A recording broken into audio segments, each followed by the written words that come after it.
Hello everyone, Space Oyster here, and welcome back to Let's Play Final Fantasy XII The Zodiac Age. In the last episode, we've finally arrived here at the Hunter's Camp on the Phon coast and learned a little bit about Balthier.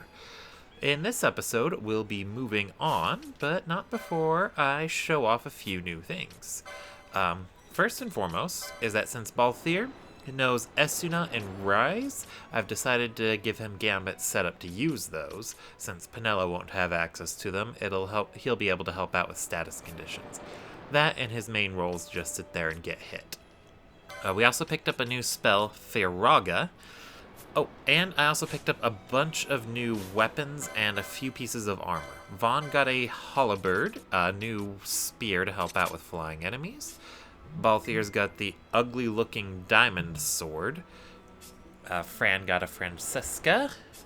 Bosch got jack shit. Ash got the Judicier's staff, and Penelo got a new gun, the Elder Baron. Anyway, we'll be continuing on. I did most of my grinding in the areas that we've already explored of the Phon coast, so this is new territory for me, just like it is for you. And honestly, I really hate the Phon coast. Well, I hated grinding here. A big problem I ran into was that I had to deal with a lot of flying enemies, and while that wasn't a problem for most of my party, it is a problem for Bosch. No, not Bosch. It's a problem for Balthier. Since Balthier has to equip a ranged weapon in order to hit flying enemies at this point in time, it means that in order for him to effectively fight, I had to keep going into the inventory and switching him to a bow, since there are a lot of flying enemies in the areas I grinded. Now, I can already hear you asking, well, why didn't you just keep the bow on him the whole time? And the answer to that is quite simple. Because it's bright and sunny here, characters with ranged weapons equipped, namely the bow and the crossbow, have reduced accuracy on the Phon coast. So I had to take it off and put his sword back on when I didn't have a flying enemy to deal with, because that was the only way he was going to hit not flying enemies. It's a real pain in the ass. I was really tempted to just drop Balthier altogether at this point, but I'll keep him around. Anyway, this section up here, it is very noticeable in that there are a bunch of treasure chests here. This is the last section where there are treasure chests you need to avoid in order to get the Zodiac Spear on the PlayStation 2. I don't know which one, but if you're playing on the PlayStation 2, just don't pick up any of them. These all have very small gil amounts in them anyway, I think. Oh, Elixir berries. Neat. But yeah, if you haven't gone to the Necro Hall of Nabudis and picked up the Zodiac Spear on your PlayStation 2 copy, then don't do what I'm doing here and pick up these chests. I forget exactly which one it is you need to avoid, but, you know, just play it safe. Don't get any of them. Oh, another thing I forgot to mention. There also is new armor in that shop. I should have showed off the armor. That was the more important part, I think. The new heavy armor they sell included a hat and a piece called the Mirror Mail. I avoided getting the Mirror Mail for my heavy armor users because that is the equipment that comes with its permanent reflect buff, and I didn't want to have to deal with that. Despite, however, that I did get an interesting new accessory. Now, let's actually go ahead and put that on Ash to show it off. I got the Opal ring here. She actually can't equip it. It basically makes it to where Reflect no longer affects you. So definitely a good piece of equipment for your black mages. And in this part, if you are using the Mirror Mail, it's even more effective for your white mage and red battle mage if you're having them function as healers. Anyway, Fran gained a level, so let's drop her in for classy Balthier. And I'm gonna hate this, aren't I? I'm probably gonna hate this. Anyway, let's keep moving on. Oh, and it's probably new-ish, so I should point it out too. I've been having Ash use the spell Bio instead of trying to use a specific element. It's an area of effect spell that does non-elemental damage, and it can also cause a bleed status effect. So I figured it'd be good for her to utilize that, so I wouldn't have to worry too much about making sure I'm using the right element or avoiding enemies who aren't weak to the element I want to use. They did also have a stronger spell, Firaga, I believe. And I also picked up an upgraded version of Arrow for Eroga, so Ash is definitely a lot stronger now. Yeah, Black Mage is one of those jobs that gets very noticeably better as you go. Anyway, now the Phon Coast here actually has a hidden path right here in this cave. It's nothing special, it just leads to another part of the map. Let's see. Right up here, which you can get to from the hunter's camp by just going up through that north exit. Nothing too special, but I think it's noticeable in that this is the only way to get a few things. I think.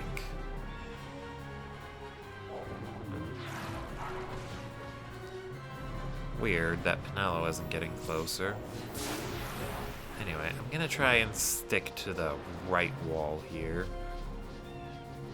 And here we have changing gear at its finest. Balthier needs to equip the giant stone bow.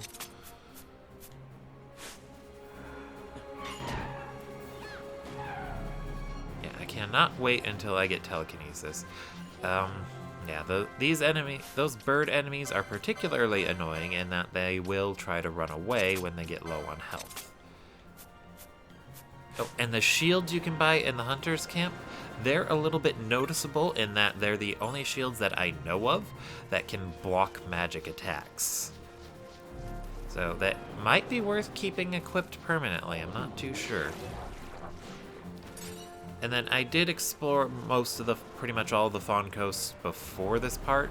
Like, obviously not these two sections we're going through right now, but everything before them. And yeah, I didn't come across anything noticeable. One thing I did find in the Hunter's Camp itself that I accidentally did off-screen, and I didn't think it would go away permanently. I did run into that Arcadian philosopher, the guy who was studying the sandstorms from that side quest.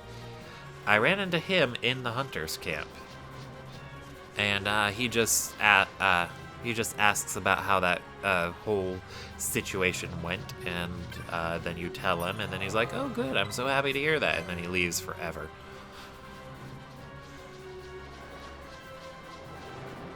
And I still haven't picked up my reward for doing that side quest. Oh well. Anyway, we are in another new area, the Tchita Uplands. I hate the enemies here. These panther-like guys, they run away when they get low on health. Oh, they're Coeurls. I knew I heard that name somewhere. Yeah, the panthers, and I think the Coeurls, and I think these snake things here. So this area is a little bit weird in that we need to find one of two NPCs before we can proceed to our next location on our path to Arcadia.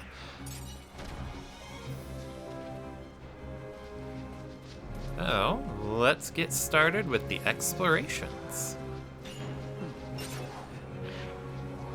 The Coeurls are noticeably weak to ice. Ooh, that gives me an idea. You know, I don't get a chance to show off the summons that much anyway. How about we give one of them a chance to shine?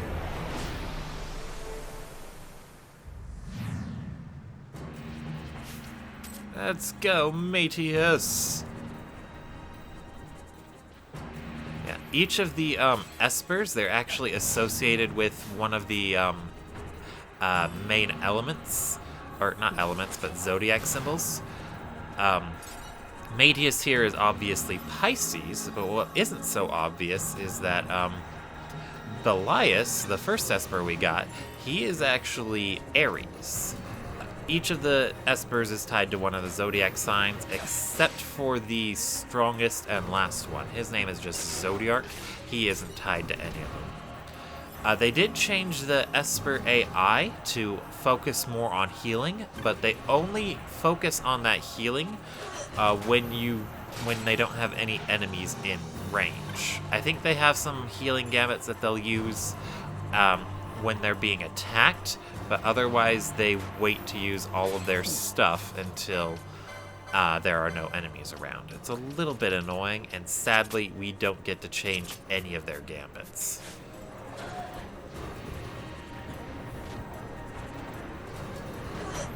And then I think Espers also have a natural immunity to most status conditions. So yeah, while Espers still aren't as useful for running around with as they are in, still aren't all that useful for running around with, they are definitely a lot better to use in the Zodiac Age than they were in the initial launch of the game. So don't hesitate to try it out if you've got your own Esper user out. I suppose the only downside to doing this is that I think Balthier's the only one getting experience points. So I should probably end the summoning sometime soon.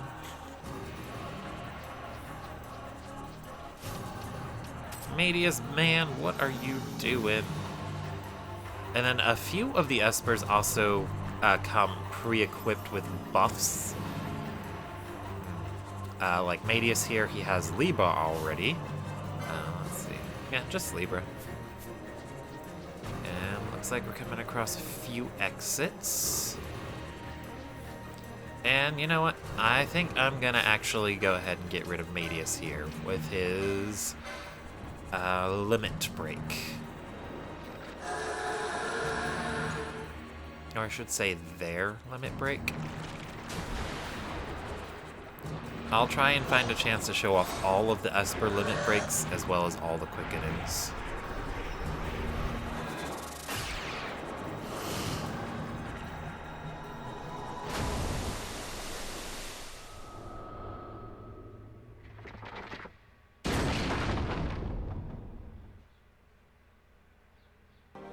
Yeah, really neat.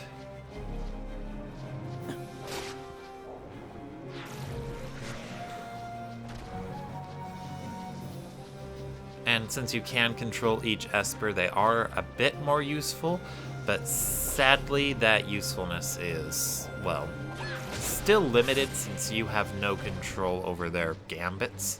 You basically have to input manual settings if they start doing things you don't want them to do. The elemental Espers in particular, such as Medius and Belias, they're programmed to target enemies vulnerable to their element.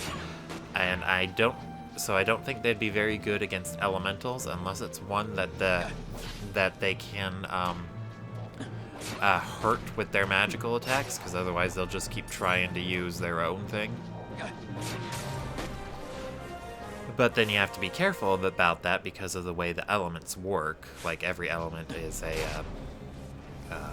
what's the word I'm looking for? Oh yeah, every element is equal and opposed to each other. So, for example, Medius would be able to deal good damage to the thunder elementals, but he in turn is weak to thunder elementals.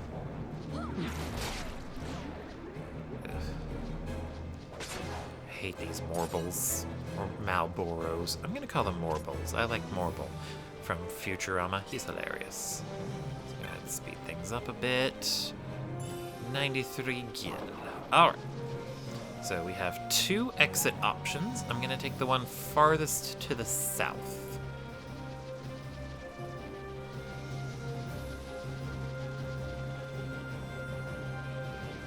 Across this little bridge here. I'm going to try and show off the whole Tchita Uplands, but sadly that might not be a very realistic goal. This place is pretty big, huge. Oh yeah, and these panthers can heal.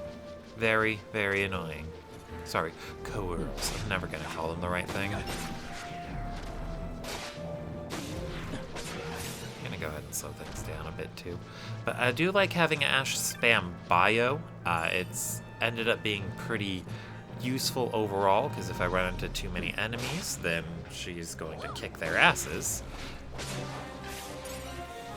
And at the same time, she's also fighting with a non-elemental spell and dealing as much damage as she possibly can. Once I get some single target spells, though, that's gonna have to change.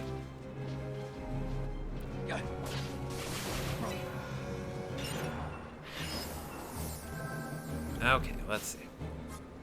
Let's go ahead and have Penelo wake him up by kissing him like a prince.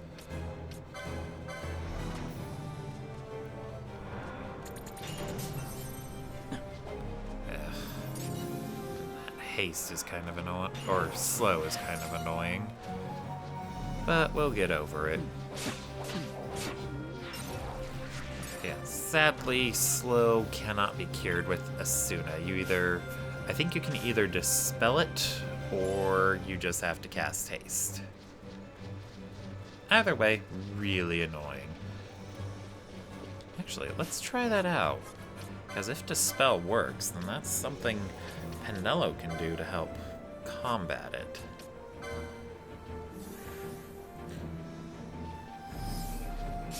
Ah, it works! Maybe I should set that up.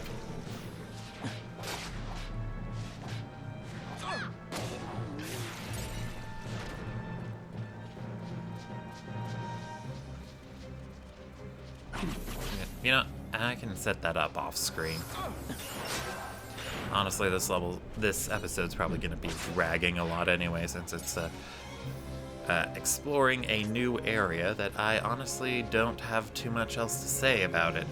I mean, it looks pretty, but it feels rather generic, I suppose. And it's really only a filler area until we get to the next step onto our path to Archades.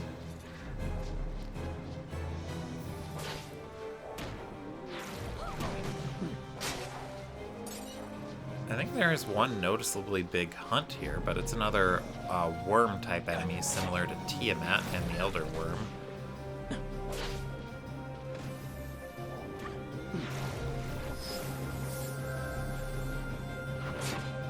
And then I do also have Ashe set up to start attacking before she's going to spend time using up Charge to try and restore MP. Part of the reason for that is I just want her to constantly be dealing damage, and if I'm in a situation where she's not going to have any time to recharge her MP and I don't need her to do magic, then at that point in time I can just swap her to one of her poles for a monk. But it also works for general exploration when she's equipped with that Judicier's staff, because that staff will inflict stop on hit. So, worst case scenario, she becomes useful for inflicting status conditions. And I'm probably mispronouncing the word for that staff, but who really cares?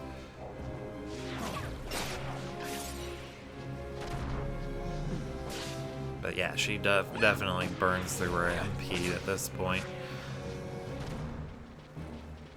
Maybe I should give her the Sage's Ring that Penelo's got equipped. But then again, it is more important to have Penelo healing than it is to have Ashe casting spells. And I suppose that also gives me a good reason to justify pairing up Black Mage with a physically oriented job. Like, you're not getting the best of both worlds, per se, but it's still something, and that thing just cast Reflect. Do I have enough to get the Opal Ring accessories upgrade? I don't think so. If I can find it. What accessory number is it? Oh, right, and lastly, I gave a golden amulet, the accessory that boosts license points gains. I have two of them, so I gave one to Phon and one to Fran. They both seemed like they were falling behind, and I wanted to have them catch up. Of course, at this point, they're going to be Very far ahead. Okay, so it's accessories 20, and Ash isn't even anywhere close to that. So instead, I'm going to move this up and change the target from foe with the lowest HP to foe status reflect. That way Ash won't accidentally hit me with spells.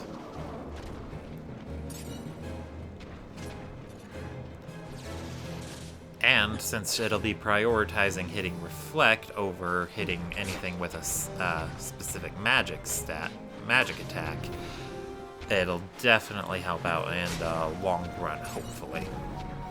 It does help out for general exploration, and if I'm up against a boss, then I'll be able to tell Ash isn't doing as much as she possibly can, simply because she's using attacks instead of casting spells. And then I can just turn it off once I get accessories 20 for her. But yeah, to get that opal ring, you need to get 2 sets of frog spawn from those glowing rainbow frog enemies on the Phon coast. Alright, so here is one of the 2 NPCs we can talk to.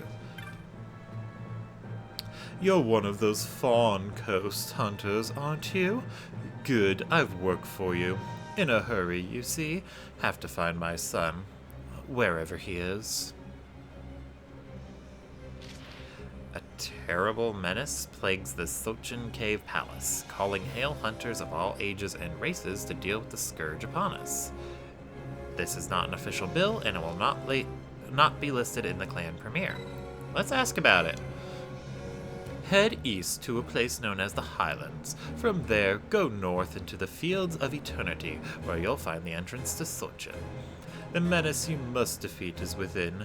Many are the hunters that I have attempted to slay it. All have come running back out, defeated. The exact nature of the beast is unknown, nor have any of the hunters that ran said as much as a word. To put an end to this scourge, I thought to post a bill for its hunting. Those clansmen refused my expertly written wanted bill, saying it was crude and ingenuous in its execution. They wanted me to rewrite it. Wounded, I withdrew my posting. I thereupon hired 2 hunters from the Phon coast and sent them into the caves. The craven curs! As my son and I waited by the entrance, these 2 so-called hunters came running out and passed us, completely ignoring me, their employer. Enraged, I gave chase, managing to catch one of the 2 lying upon the ground, utterly useless.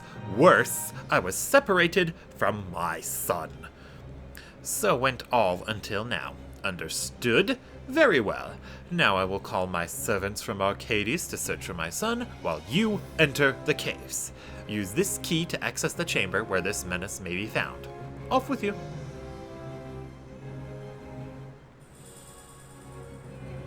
The hunt begins for whatever. And we finally have a destination. Go east and then into Sochin.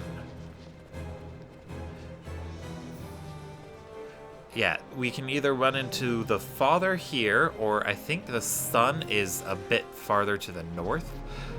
For now, I'm just gonna head straight to Sochin. Straight up into Sochin, and then we'll finish this weird hunt, whatever it is, and then move on.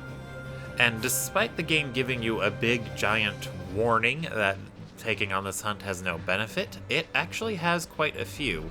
In addition to completing the story, completing this hunt will also give us access to a new feature on the Phon coast. More specifically, you can join that group of hunters. They specialize in finding elite marks, enemies that are a lot tougher than your average monster, but haven't caused a menace yet. Hunts on the hunt board that we usually find, those are monsters and such that people are specifically requesting for the death of because they've caused some harm. The Phon Coast Hunters, they specialize in hunting down monsters that can be a menace before they actually do any harm. a little preemptive, so to speak. And you can also get a large array of rewards from them for doing so. But that's neither here nor there. We first have to complete this hunt in order to get access to that. And I believe it is one you will all enjoy. Anyway, we are in the Highlands, so I believe our next goal is north.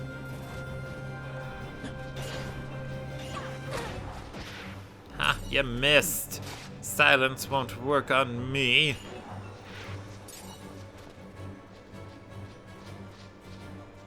You evil, evil co-worlds.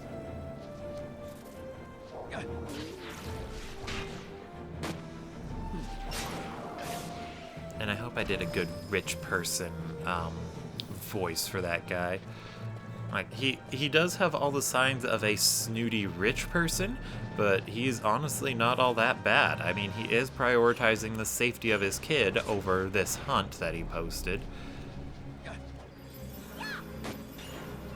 And while he, if you go back and talk to him after you finish the hunt, he will have reunited with his kid. He does rub his wealth in your face, and he seems to enjoy rubbing his wealth in your face, but he's not very malicious about it. I mean, he could offer to give you a ride on his private personal airship, but I don't fault him for not doing that, because, you know, strangers.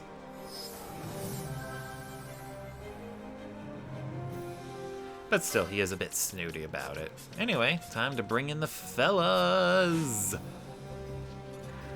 And let's go ahead and run around as Bosch. Why not? I just noticed that all my guys are close-range combatants, and all the girls, barring Fran, are long-range combatants. And even then, I could totally turn Fran into a long-range fighter by just giving her hand bombs or a crossbow.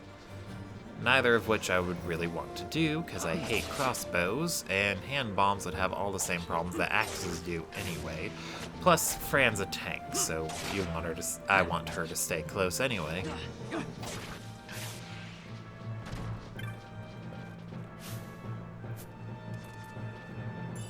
And Bosch can fight from a distance if I really want him to. He knows an offensive spell, and his magic stat's pretty high.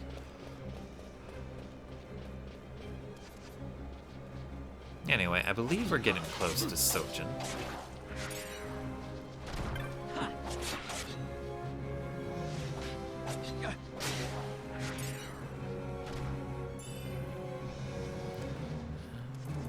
Well, and as for other things to talk about,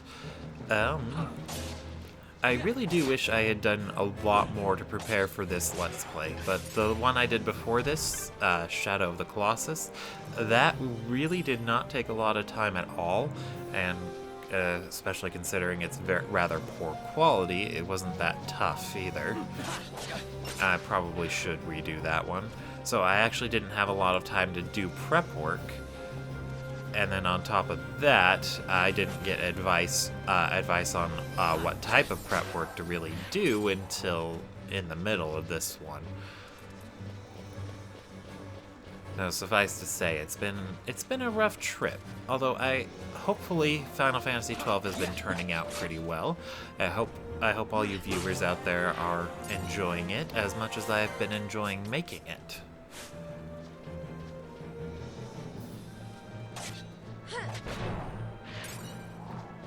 Oh, right, and I keep forgetting, but I kind of want to give, I kind of want to make sure I swap between who's using that Sage's ring between Penelo and Bosch, since they're both playing healer. I want them both to be able to restore a lot of HP while using as little MP as possible. Yeah.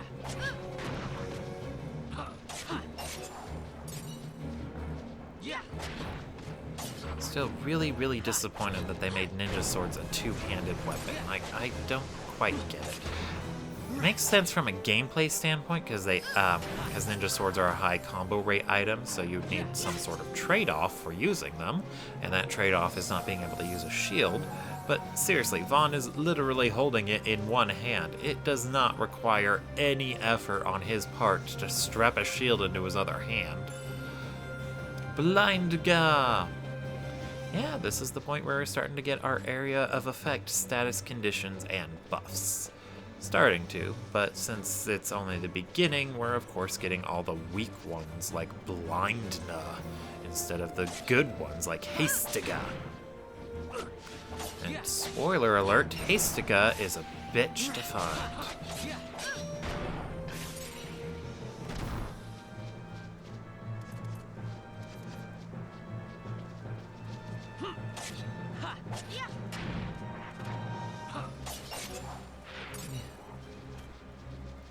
Besides, I don't even really need to use Blindna, because Phon can just blind with his sword.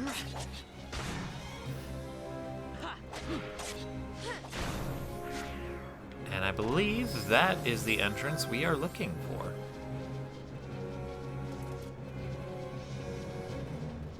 Yes, it is. You will now have the option of saving your game. Aw, how sweet. It's just like with Garuda before the Tomb of Wraithwall all over again. Although in this case it's a little unsubstantiated.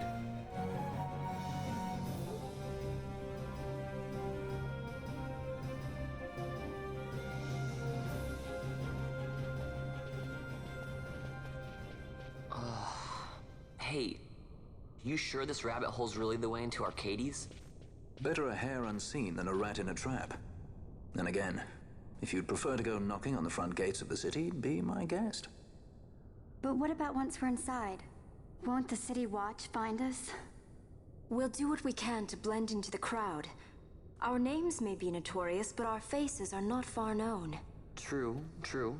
You're a princess and we didn't even recognize you. I noticed.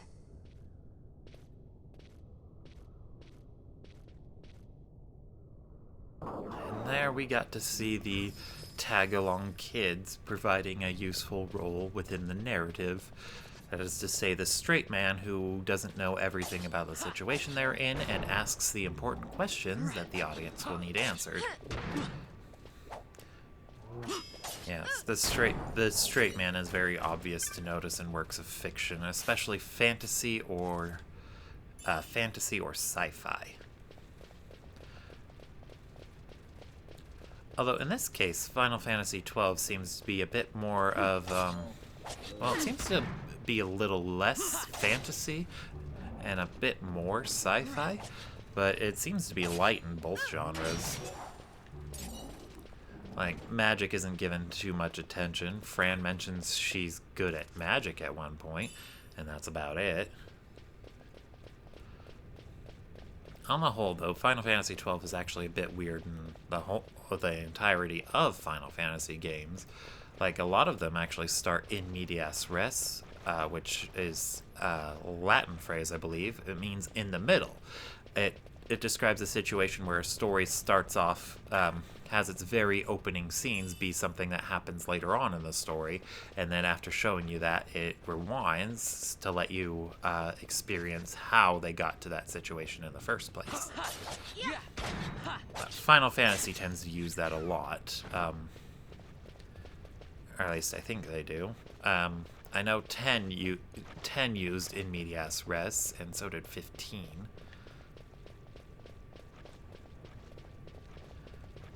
But ultimately, I'm not the biggest fan of using it. Although in the case of Naruto, it actually worked out really well. Specifically, Naruto Shippuden. Their first few episodes started with I think it was just the first episode.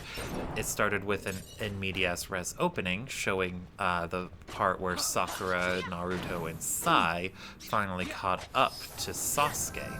That was a very useful thing to show us, because the journey to that point was quite interesting. Well, I thought so anyway.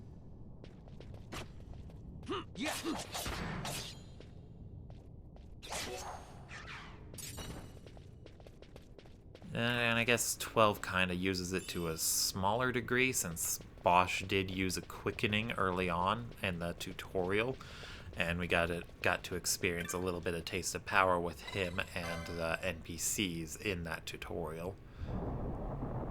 But for the most part, it just stayed right on track. Started the story in one place, ended it in another. A little sidetracking. Well, narratively speaking. The Sochin Cave Palace.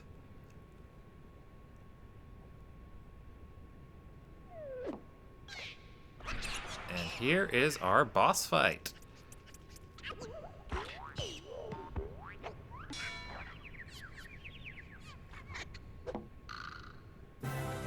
The Mantragoras. These guys are annoying more than anything else. All they do is they try and do a little bit of damage or inflict a status condition, then they run away. They actually have low health, and that's even when you combine it all. So generally just make sure you have your entire party focused on just attacking them one at a time, and you should do fine. Let's see. I'm gonna go ahead and drop Fran for... I can't drop Fran for Balthier. Oh boy. Well, it was my evil plan to drop Fran for Balthier, so that way I'd have two people who can use Asuna. But I think it works out pretty well having two people like this. Or I mean, having Fran and Fran and just Bosch here instead. Fran can get rid of the slow, and Bosch focuses on Asuna. I'm gonna equip Phon. Let's see, let's take off his golden amulet for now, and let's actually give him a sleep immunity if I can. There we go, Ninshin belt. And let's make sure Bosch is immune to silence, just in case. So that way I can have Phon use remedies if I need to, and Bosch won't have his access to Asuna taken away. Yeah. All in all, the Mandragores aren't hard, just annoying. It might be helpful to actually bring along a red battle mage and a white mage, so that way you can have multiple Asuna users. Wait, no, red battle mage doesn't even get Asuna. Well, if you unlocked it on knight, then bring your knight with a white mage, so that way you can have multiple Asuna users. There you go.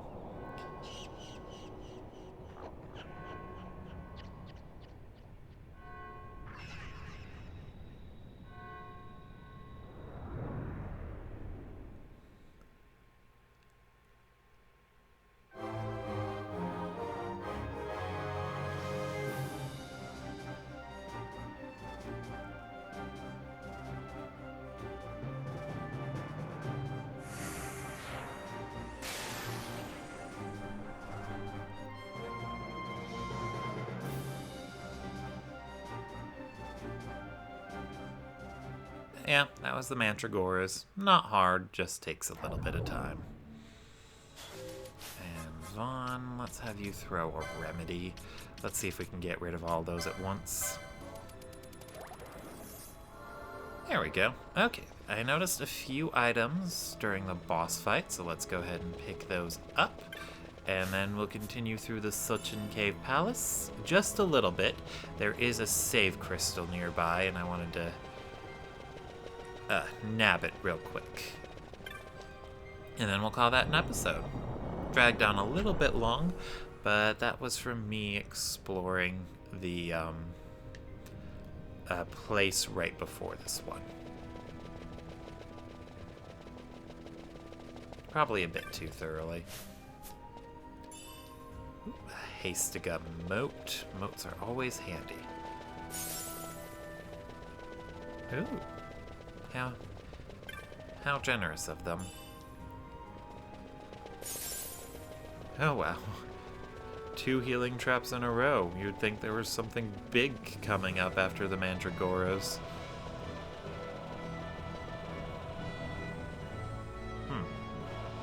And a corpse? That's not ominous at all. Well, well, well. Crystal bug.